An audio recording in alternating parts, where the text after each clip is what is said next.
welcome back to my channel. TichaenaC here, and we are back with another video.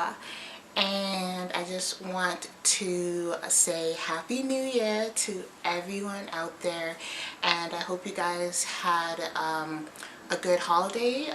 If you guys celebrated Christmas, Merry Christmas to some of you, and if you guys don't celebrate Christmas, then I hope you enjoyed the holidays with your family. I hope you traveled, did something really spontaneous for 2017. So I know it's been long overdue. It's been about 5 months since I last posted a video on YouTube.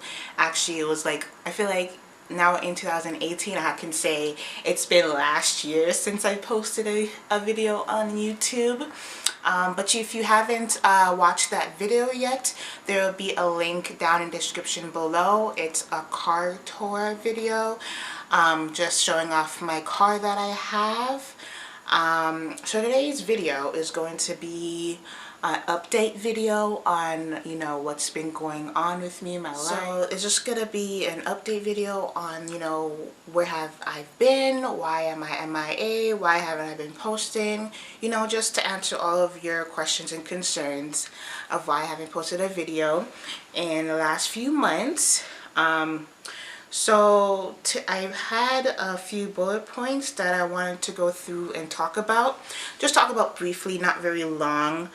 And hopefully that will answer all of your questions. So without further ado, let's jump right into this video. Okay, so I don't know if some of you have already known, if you knew this about me. I worked at a call center before, and I left that call center. But the reason why I left was because they basically lied to us during training, saying that this job was easy, this job was good, you know, you're gonna have a lot of support, there's gonna be a huge support staff for you there to help you out when you need help. But when we got on the floor, when we got on the production floor, it was not like that. It was tough. The customers were rude, especially when this was like my first call center job. I never knew what to expect, and I heard positive feedback and I heard negative feedback about call centers. But obviously I wanted to take into my own terms and not listen to everyone else. Like, I wanted to feel it out for myself. But this one was not for me. Like, honestly, it was such a stressful situation because the call center that I was in, it was like a internet like call center where we would help troubleshoot other people's internet in the States. And they would like always like be like so rude about saying like, why do you like why are you in Canada? Aren't you supposed to be here in the States? How are you going to troubleshoot my internet? And da da da da da da. And, you know, when we would like always run into these issues and problems with these customers, and, you know, we're asking for assistance, we're asking for help, we don't really know what to do because they teach you a lot in training, but it's so much information to tackle in. Going on the floor, it's a whole different story. You know, what they teach you in training is not always applied to the floor, right? So it's like, it was just really confusing and just really difficult. And I wasn't the only person who thought it was difficult too. Like, my other people that were in the training program with me and were in the same job with me thought it was also difficult and challenging. And when we needed help, there was no help to be found. None of our supervisors were there. If one of them was there, they would be like, oh, go look this up on your wiki, or go look this up on this program, you know, before they jump in and help us. Which I understand why they do that, but still, you know, especially if we're new, we're supposed to need all the attention, you know, needed as possible, instead of for like a fourth year person who was there for 4 years and knows everything hand and back, don't need so much help than what we did. And there wasn't a good support staff there, and I would like literally dread going to work. I would literally just have like a mental breakdown either going to work or at that place. I would just have like a mental breakdown. Like, it was just not for me. Like, even though like the pay was good, like it was like $13 an hour, but like still, like it wasn't even worth the money after the stress and the heartache that you have to go through just to, you know, please and help customers who don't really give a shit about the internet service that you're providing. So that was that.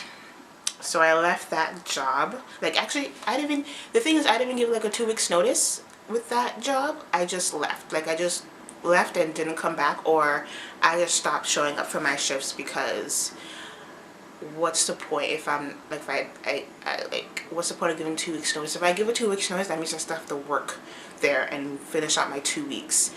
But it was just such a heartache and very overwhelming that I couldn't do it anymore. So I just left without notice, then whatever. And the thing is, they don't even care.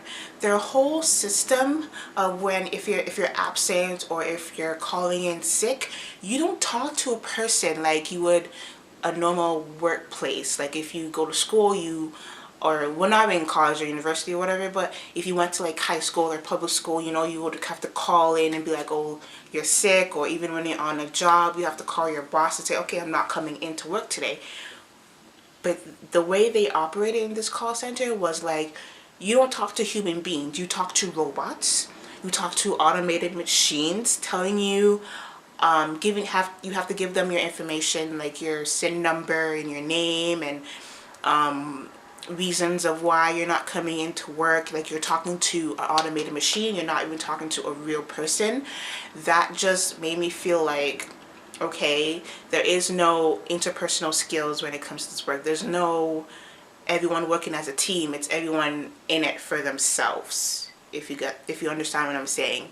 And I just realized that's not the environment that I want to be in or care to be in. So I just left without notice, and that was that. They didn't call me. I didn't call them.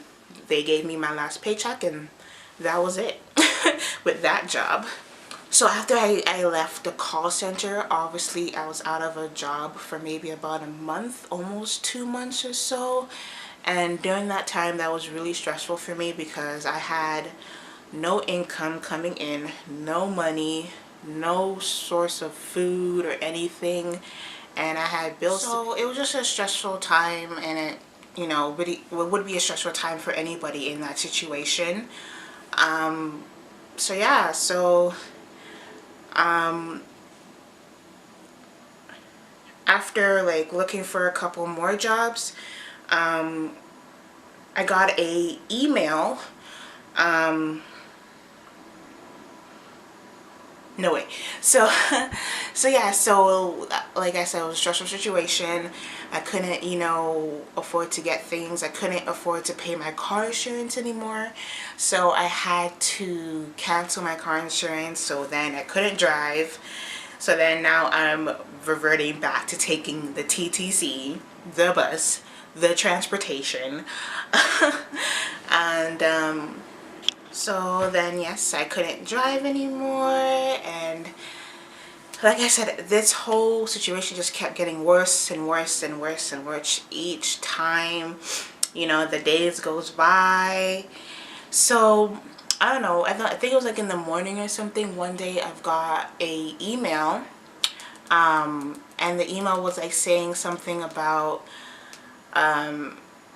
it was like a job offer. I think it was 2 emails. One of the emails was like a job offer, the other one was a job offer too, but the first one was like saying something about me being a inside shopper or something like that, or a personal shopper or something like that.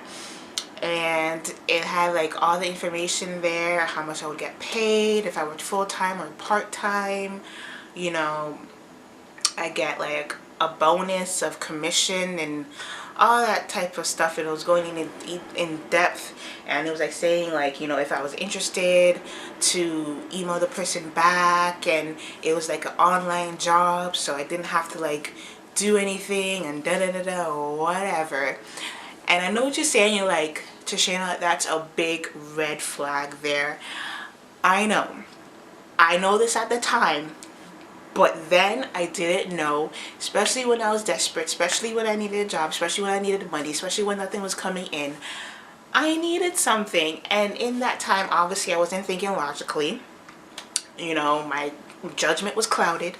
I know this. I know this now. But that was then. And obviously, in that situation, I'm going to tell you, I've learned from it. So, and then I read the other job offer email. Was that one kind of seemed a little suspicious to me, which that's why I didn't like reply back to that email. But the first one that I got, it looked like legit. It was professional and da da da da da. I had all the information. Like the pay was amazing. You know, $20 an hour full time. You know, I would get like a bonus commission when I complete a task and whatever.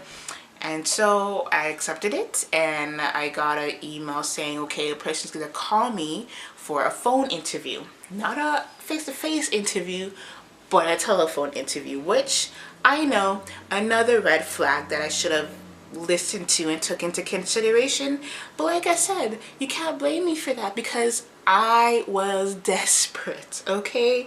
When you're in that situation and you have no money, you have bills to pay, especially if you have kids, you have to take care of the kids, you're going to accept any and everything, you know, like you're not going to be thinking about logic, you're going to be thinking about taking care of yourself or taking care of your family, right?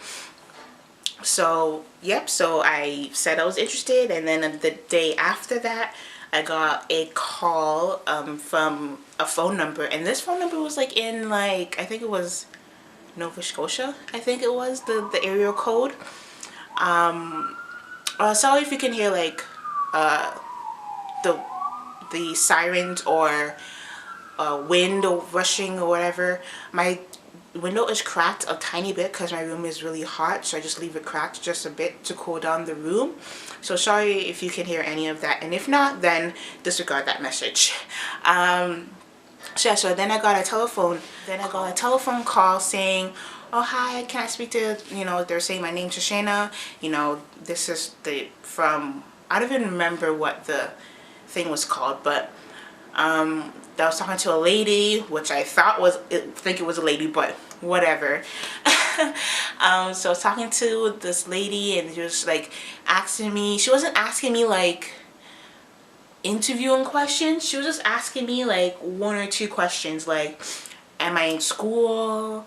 Do I want to work full-time or part-time? And she asked me one more question, but I don't remember. It was literally 3 questions, like nothing else. Not if I had any experience in this, not if I'd done this before or whatever, or what company I worked for, like no other information like that. It was literally like 3 questions, like full-time, part-time, do I go to school, and another question probably was how old I was or something like that. And yeah, and then she got off the phone, and that was pretty much the interview. Which I know, red flag. I have so many red flags during this situation. It's really funny to me that I didn't catch on, but I'm gonna explain more to the in-depth of the story. So yeah, so then I don't know, a couple days later I got hired. They sent me email, they're telling me to send them all, like send them my SIN number, to send them like my banking information so they can deposit the money into my account. And all of this I'm doing like online, like I have not yet to see a person. They had a website that looked completely legit, and documents that look completely legit. Like everything about it, it was so real, but too real that it was fake, you know, at the end. So yeah, so I did all that, send them all of the documents that they needed. And when I did that, I started Monday. It was like Monday to Friday, full time, obviously, and be working from like 9 to 5. And the things that they wanted me to do was basically like go scope out a store that has like their Bitcoin machine. So this is what it's called, the Bitcoin scam. Basically, I never heard about it before until now. So what they do, they prey on people. They find their emails online or something like that, and they send them like the email, that type of email that I've got. So they send them the type of email that I got, you know, asking them if they want this job and how it will pay well and da da da da. You get all of these benefits. And with someone who is naive like I was, or they will prey on old people that they know that they will fall for it, and so they end up giving their information, and then they end up robbing them in their bank account or whatever. But let me go in more into detail on my situation. Thank God that didn't happen to me, but it was still a very serious offense. So so they were telling me to go to these convenience stores to see if they had their Bitcoin machine and things. I would have to take a picture of it. I'll have to see if it worked, and I'll have to see if it's in good condition or whatever. I'll take a picture of that, and then they'll give me like a form for me to fill out, and then I have to send the picture and the form back to them, and then they will like either give me like a commission of, they would give me like $75 or $85 or something like that directed into my account for me completing the task. But then other tasks were like, they would send me like, I don't know, $1,500. They would deposit $1,500 into my account, right? And then they will ask me to basically go to the bank, take out that $1,500, and then go deposit all of it into the Bitcoin machine.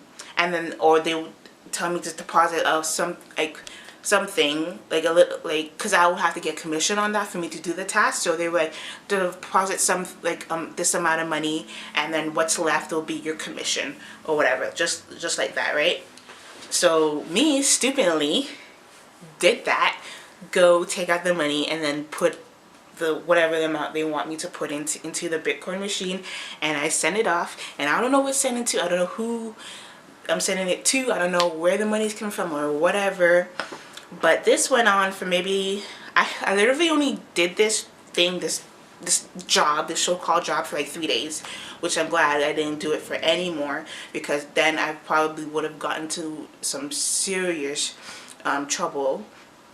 Because after the fact, because they've been trying to send me like money, so the first time it worked, that they sent it into my account, but then the second time they were trying to send me money, it didn't go through. And the only reason why it goes through is because my bank picked it up that it was fraudulent money that they were sending into my bank, right? So that's why they kept blocking it and blocking it, and I would tell them that, and then they would be like, okay, open up a new account with RBC. I'm just like, what? Why do I have to do that, open up like another account with RBC just for you to send me money? Honestly, that was a big red flag. Like I said, there's gonna be so much red flags. You're gonna be like, TichaenaC, you just stop talking. Yeah, I'm just like, I know, but I need to tell this. This is what happened, and I'm glad I can talk about this now, because so I can alert other people about it, because this is a very, very dangerous, serious thing that is going around, and they're preying on innocent people to steal their money and put them in bankruptcy, right? So I'm glad I can have this experience and tell you guys this in my update video. I'm going to try to make this very, very quickly, because I still have 2 more points that I want to get through. So yeah, so they wanted me to open up another account because the money that they were sending me couldn't go through my previous account, my personal account that I have, and they wanted me to open up a new account with a new bank. I did it, okay? I did it, opened up another account. They sent me the money, and the next day when I tried to pull out the money to do another stupid task of theirs, the RBC person was like, this is fraudulent money, basically. You can't have this money. I was telling her this is for a job, and I was trying to explain the situation to her. I was even showing her the emails that I've got from this person, and then she told me, like, when she saw Bitcoin, she knew it was a scam and this was fraudulent money. And she was explaining to me what they do to people, and you know, they leave their account in like minus $10,000 whatever, and they just steal money. So they steal money from other people's banks, and then they try to launder it around in different other, so they will launder it in different people's accounts, and so that you can take out the money and send it back to them, and then it'll become clean money, because the money that they're sending to is dirty money.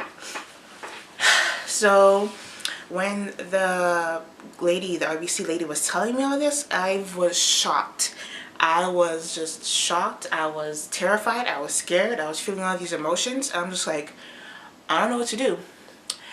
And then she was telling me that any money that they have sent me and I sent it to them, I would have to pay that money back to the bank. So they say that they sent me $1,500.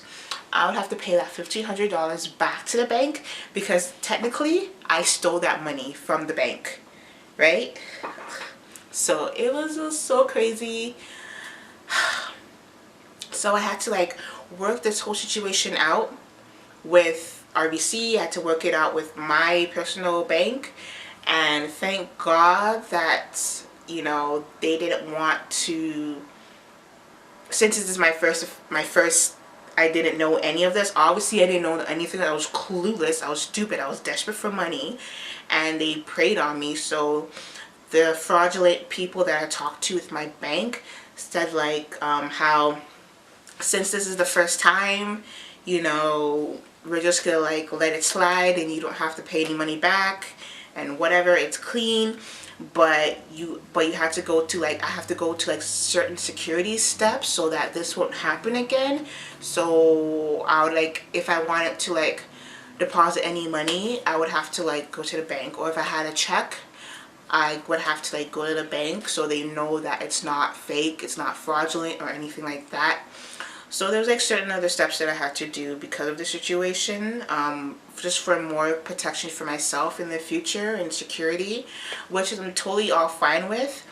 And I had to like put like an alert on my credit cards. I put alert on all of my personal information so that, you know, they wouldn't come back and try to open up an account with my name or try to buy a house in my name or stuff like that. So yeah, that was a very scary situation. I'm glad I learned from it. I'm glad that I went through this experience so I can let other people know that if you read something on the internet, if you get an email for somebody that you don't know and it's about a job offer or anything like that, for you to come in for an interview or something like that, do not, I repeat, do not accept it.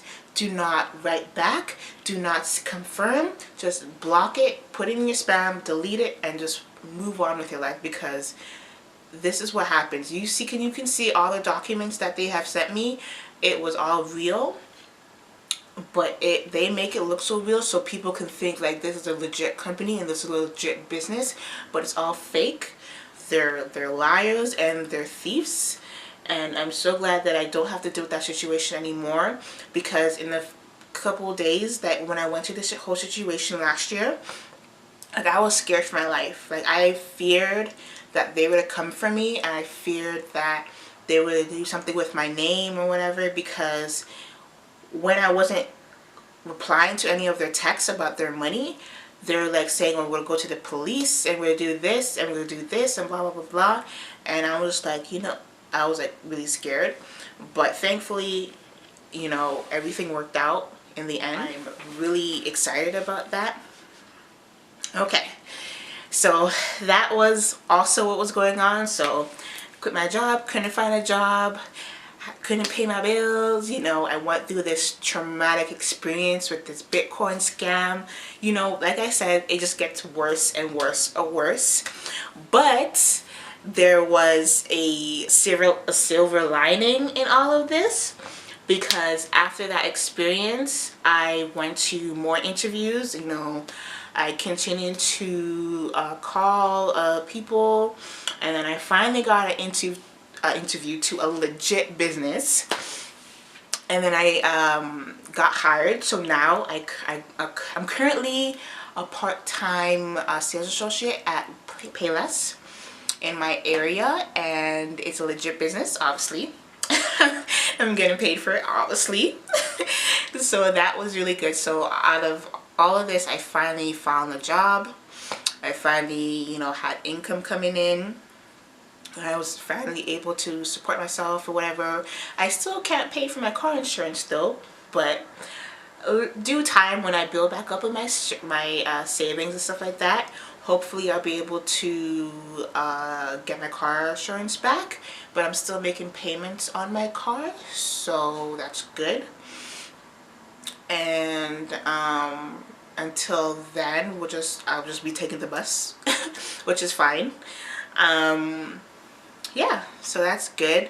I'm working at Payless so far. I've only been working at Payless for like a month. Like, it's literally, I just started working there. It's okay so far. My coworkers are cool. My managers are iffy. But it's a cool place or whatever. And it can get stressful at times because, you know, shoes, and you have to help customers find their size and whatever. But it's alright. And yeah, so I'm gonna be working there. I'm working there currently now. And my final bullet point that I wanted to talk to you guys about before this video gets any longer, because I have to edit it and everything like that too, so I really don't know how long this video is going to be. But a big announcement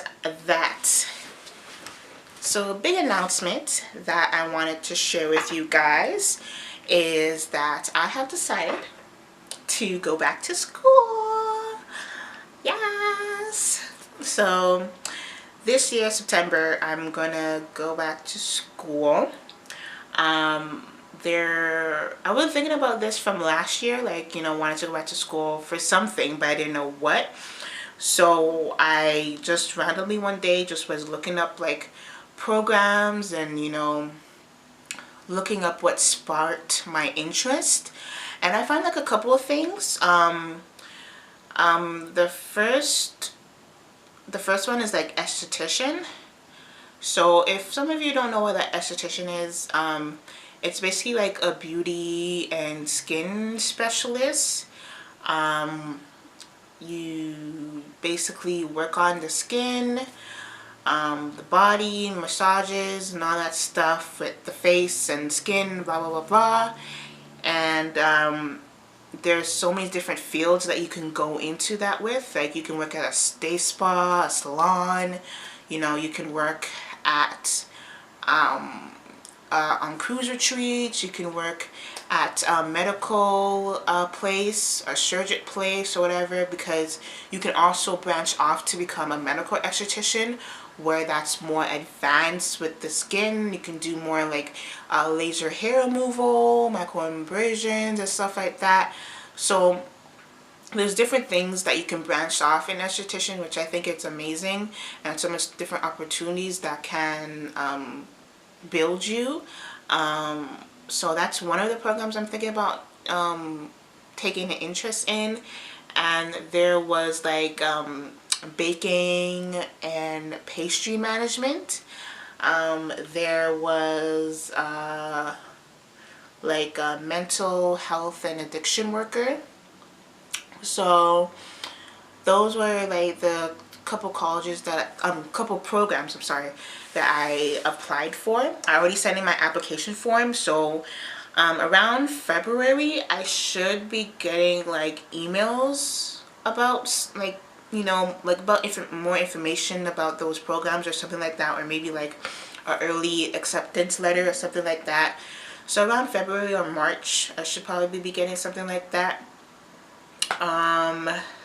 yeah, so stay tuned. I'll probably, if I do get something, then I'll probably make a video on that, or something just explaining my updates about school is.